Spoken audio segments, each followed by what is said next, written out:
The Mongol Horde.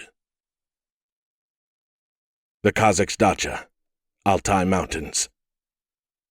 Holy motherfucking shit. The silhouetted figure standing hunched in the doorway of Oleg Aliyev's dacha was, it immediately became clear, a dead Mongol, and he had simply let himself in, walked right through the doorway that Aliyev had moronically left open for his next trip ferrying out supplies. Now standing less than 20 feet away, it finally looked up at him and locked on. Aliyev looked balefully over toward the living room where the raucous stylings of Tool were still playing at absurdly high volume. That wasn't very clever either, he thought. And then he dropped the syringe of MZ vaccine from suddenly frozen fingers. The glass cylinder hit the top of the lab bench, then rolled rapidly toward the edge. Coming slightly back to life, Aliyev darted his hand out and caught it just as it rolled off into open air. It definitely would have shattered on that tile floor. When he looked up again, the Mongol had raised its arms and was coming straight for him. Holy fucking fuck! Instead of going for his gun, he'd gone for the plummeting syringe. His instincts were all wrong. How he'd survived this long was a complete fucking mystery, even to him. By the time he shifted the syringe to his left hand and drew his pistol, the half-frozen dead guy was on top of him. Aliyev had nowhere to go, so he hopped up on the lab bench behind him, lifted his boots up between him and it, and with a solid two-legged shove sent it stumbling backward. Now he got the pistol clear and started triggering off. The sharp reports tore through the progressive metal blasting out of the living room, his rounds hitting all over the place, sending up shards and splinters of building structure, lab equipment, and piled-up supplies. Then again, there were a hell of a lot of bullets in the gun, and one must have finally found the Mongol's brainstem. As the creature disanimated and fell down, Aliyev could now see that there were others coming in behind it, at least 2 or 3. Holy fucking fuck me! It's the Mongol Horde all over again. He emptied the rest of his 30 rounds messily into the crowd in the doorway. Bodies lunged and tumbled. One of them fell across the piled cases of bottled water and carried on across the stacked MREs, knocking the kerosene lamp off the top. Glass smashed on the tile floor, and a sharp-smelling clear liquid splashed out, a large pool of it forming and racing toward Aliyev's feet. His first thought was to get his boots clear. Wrong impulse again. But something else, some other related matter, began tickling faintly at the back of his mind. He spun around and saw that the Bunsen burner was gone from where he'd left it sitting on the lab bench. He'd obviously knocked it off when he jumped up there. But had he also put the flame out when he knocked it over? No, he hadn't. The floor erupted in racing, leaping flames roaring up all around him as he spun again to face the door. There were more dead Mongols coming through it, heedlessly lurching through the licking inferno. Aliyev raised the gun, but saw that the slide was locked back. Empty. And now his boots were on fire. He didn't even know what to freak out about first. But his body did react and dictate that he had to avoid burning to death before all else, so he nearly autonomously leaped out of the lake of fire, scurried toward the rear of the lab, and got several of the benches between himself and everything going horribly wrong at the front of the room. When he looked down, the kerosene on his boot had flash-burned off, and his clothes never caught. Thank you, REI, leaving him only with an uncomfortable hot foot, and as he would find later, half-melted and deformed soles. He was also left with several long-dead villagers who were now either actually on fire or else just smoking suggestively, all of them pushing their way in and trying to thread through, or just stumble over, the lab benches between them and the scientist. Aliyev stared at this scene, his face a rictus of barely comprehending horror. He still didn't know what he should freak out about next. Fuck! But then the question resolved itself when he looked up to the front wall of the lab and over to the left. The pool of burning kerosene was continuing to spread down that side of the room, right in front of the pile of staged supplies. Clearly this floor wasn't level. Motherfucking Chinese contractors, he thought, with their low-ball bids. I should have flown in Germans or Swiss. But that thought was amputated midstream when he saw the burning pool of kerosene reach, the other crate of motherfucking grenades, which sat on the floor at the far left end of the row of survivalist crap. In another second, the soft wood of it had ignited, burning in a bright and lively fashion. "What kind of asshat," Aliev actually screamed aloud, "makes a grenade crate that's fucking flammable?" But immediately he was assailed by an alternative and rather more pressing question. What kind of asshat leaves a crate of grenades sitting right next to a fridge of death?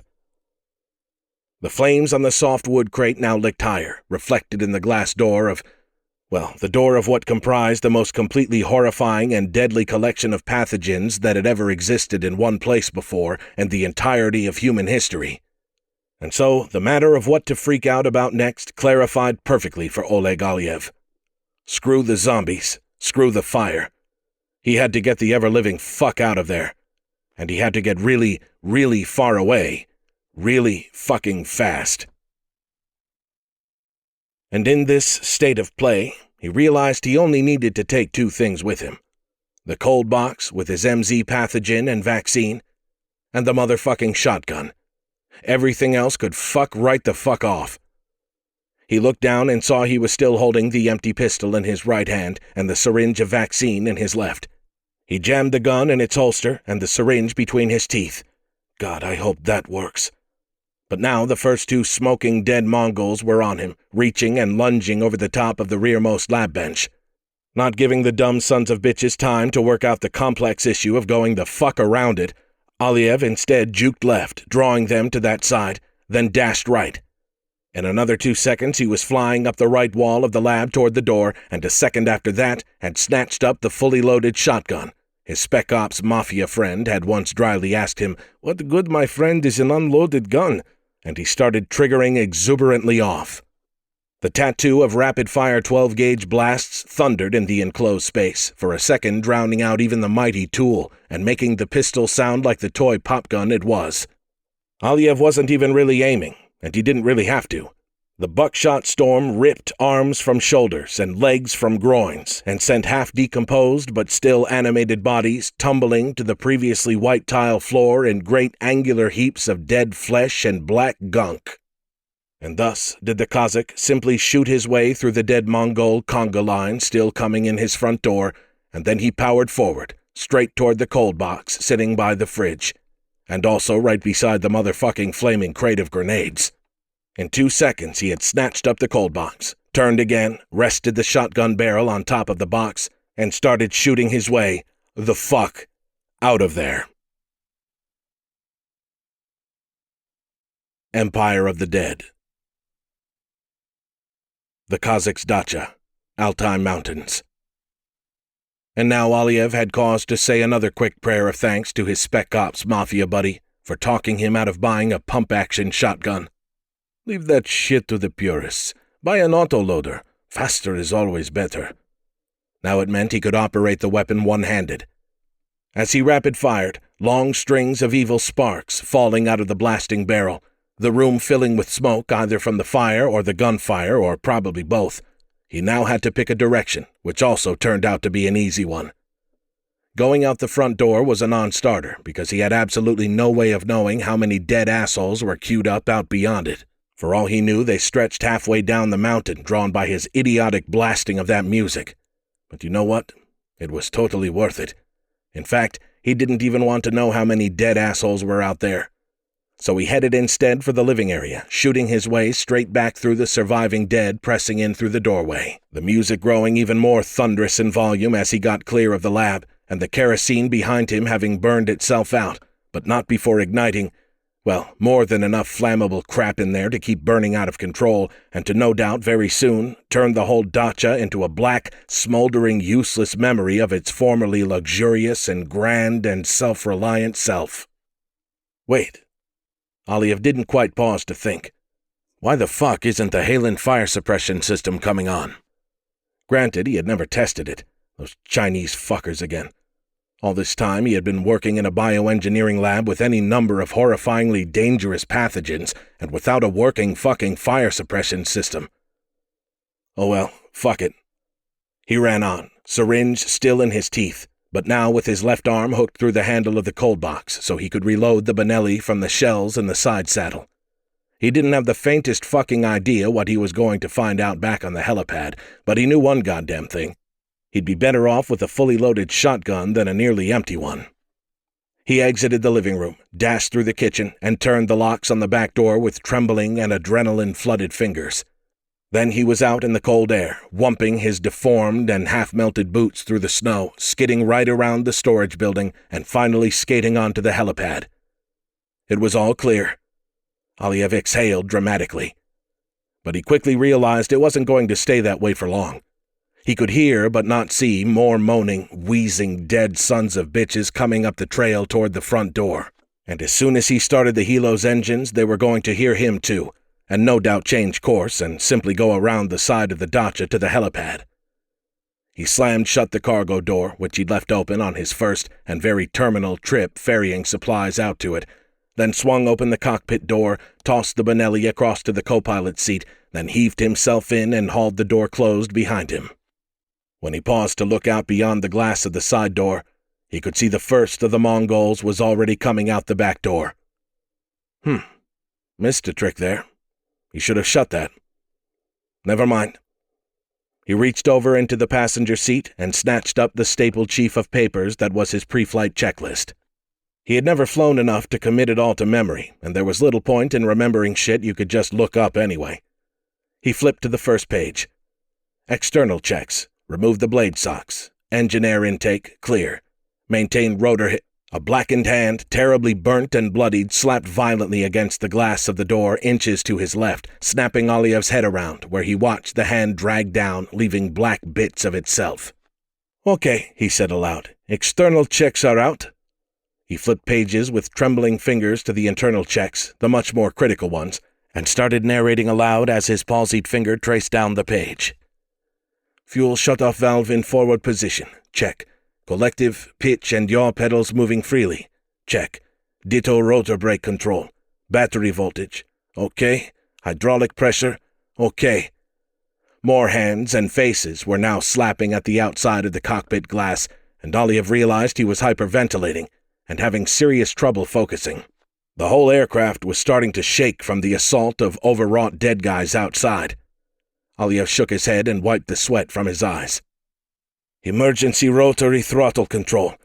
Fuck it, got bigger problems right now. Gyroscopic instruments on. Warning and caution lights off. He closed his eyes and whimpered as nightmare mongoloid faces mushed horrifically against the glass barely inches from his own. As much as he tried to block them out, they invaded his peripheral vision, squished against his naked soul. And he knew perfectly well that if too many of these dead bastards swarmed the helo, he either wouldn't be able to take off, or they'd jam the air intakes, and the engines would shut down or flame out. When he looked over again, out past the glass-deformed faces, he could see thick black smoke rising from the far side of the dacha. And he belatedly remembered the grenades, and their location, cheek to jowl with the fridge of death. And it did not slow his breathing or calm his nerves one goddamn bit to remember that in probably a very short time, maybe only seconds, this bit of Eurasian mountainside was going to become the single deadliest spot that had ever existed on the entire fucking planet.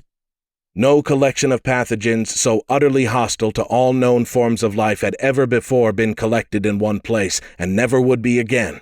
And as soon as they went, the whole front of the dacha erupted in a bowel-shaking explosion of smoke, flame, and debris, causing Aliev to cover up, cower, and seriously worry for the structural integrity of the helicopter. "Fuck the internal checks," he yelped, as debris rained down all around, plinking on the thin skin of the helo, the dead not even noticing as they continued to paw and shove, rocking the aircraft violently on its wheels. "Starting selector to on." Aliev almost began to breathe again as he felt and heard the big rotors begin to turn up above him, and then he stared daggers down at the instrumentation. "Oil pressure increasing. Rotary handle back to flight notch." He could now only barely see out the cockpit glass at all, as the whole helipad, the whole mountainside apparently, filled with dust and black smoke. Not to mention with smallpox, and with Marburg, and schistosomiasis, and dengue fever, and hantavirus, and Lassa, and holy fucking shit! Aliev looked frantically down to the instrumentation panel and hit the recirculate button on the internal climate control system. Thank fuck for luxury aircraft for rich assholes. He had no idea how far or fast those pathogens were going to spread, nor even if they'd survived the explosion, but he sure as hell wasn't counting on them not surviving. They'd done okay out in the world so far, and the mayhem certainly hadn't discouraged or slowed the mob of undead Mongols that was still pouring onto the helipad, both from inside the dacha and also from the path down the mountain out front, and which was now shoving and climbing up around the airframe of the helo with increasing vigor and violence. And on top of that, as Aliev could just make out behind all the dead bodies and through the billowing smoke, the dacha was, in the wake of the explosion, now burning furiously, the flames leaping and spreading at a breath-stealing rate toward this side of the complex.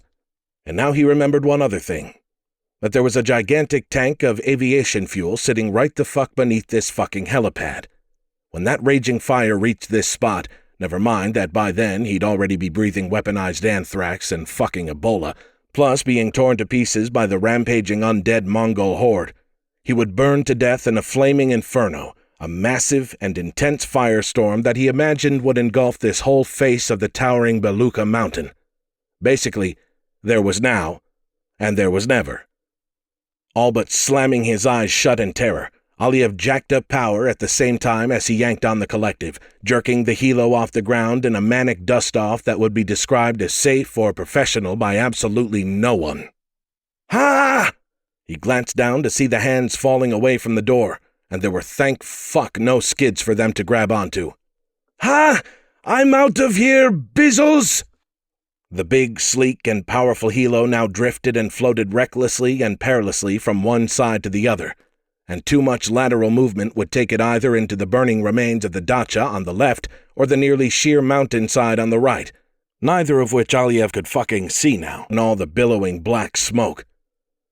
He worked the pedals to try and keep it something like steady and level, and forced himself to keep power static and climb with the collective only, finally rising out of the clouds of ash and smoke and Ebola and zombies, and soaring like a phoenix over the top of the burning and exploding and overrun dacha, his home and sanctuary for these last 2 long, horrible years.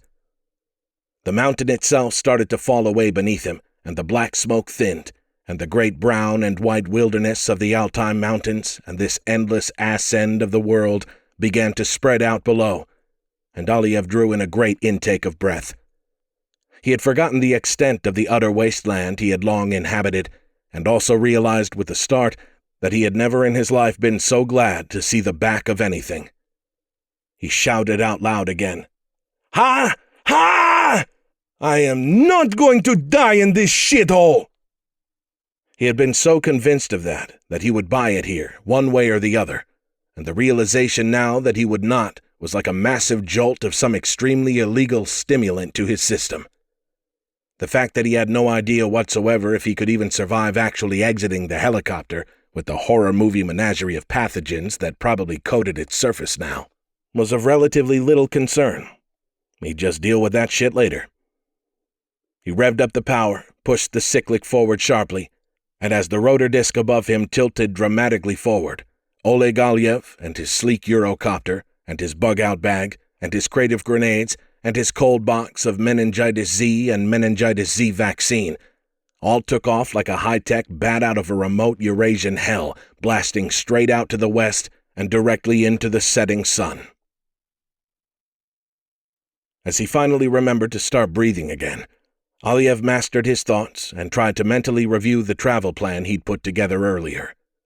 This was a theoretical route that might, if he were super lucky, a lot luckier than he remotely deserved, might just allow him to hopscotch his way across Eurasia, landing only in places where he A, could find fuel for the helo, and B, might not immediately be swarmed and devoured by arbitrarily large numbers of rampaging dead fuckers who would instantly be drawn by the noise of the engines and rotors. He figured his odds of A were pretty decent, considering how quickly and completely civilization had fallen. Plenty of fuel depots and tanks would still be topped off. But his odds of B were shit. He knew he would have to keep the rotors running, and if the dead turned up before he could finish refueling, well, even if he played it safe and landed a lot more often than he strictly had to, eventually Too many failed refueling attempts would doom him. He'd be out of fuel and dead in the water. Much more to the point, he'd be dead. Worse, if the helo got swarmed or overrun before he could lift off, then the game would be up as well. To say that this was going to be touch and go would be to indulge in unwarranted optimism. Aliev sighed out loud, figuring he would just have to take his damn chances and deal with all that as it came. And letting the details of his forthcoming odyssey go out of mental focus, instead he thought about what he was leaving behind, what he was heading toward, and all that would scroll by underneath him along the way. Behind him was his little empire, his empire of one, with his handful of hapless zombie test subjects, now fallen and destroyed. It had gone down hard, fast, and violently, as had virtually every other empire across all of human history. And amusingly, it had also sat at the heart of what had once been the Mongol Empire, the second largest ever known, until it fractured into bloody infighting and dissolution after the death of Kublai Khan. Ahead of him, along his path, if he lasted that long, Aliev would also overfly the former lands of the Islamic Caliphate, taken down by the great blood-drenched catastrophe of World War I. And he'd fly within sight of much of the remains of the Soviet Empire, which was eventually and peacefully put out of its misery by simple capitalism and modernity. Finally, far out beyond the Atlantic Ocean, lay the remains of what had once been the mighty American hegemony, that gargantuanly powerful, culturally all-conquering and globe-straddling benevolent despot, which in the end could only be taken down by the very end of the world. None of these empires had lasted. All had fallen. All lay in ashes and ruins.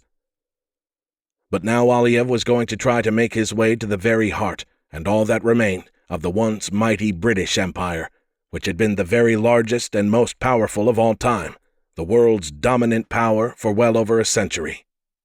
Now that globe-straddling dominion had been reduced down to just a single city, London, the world's final capital, and humanity's last stand.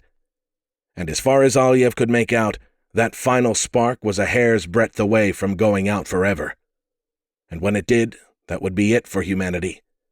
Evolution's weird, hyper-intelligent, neurotic, self-destructive experiment, so sacred and profane, divine and damned, nearly unlimited in its potential for both achievement and failure, triumph and tragedy, good and evil. And when the last of them died, the contest would be decided, and all of life's staggering potential would have been squandered.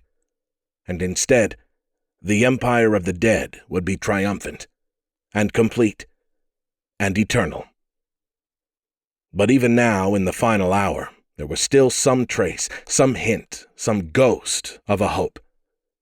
But even if there wasn't, and it was already too late, well, there was nothing to do but act as if hope still lived, and carry on.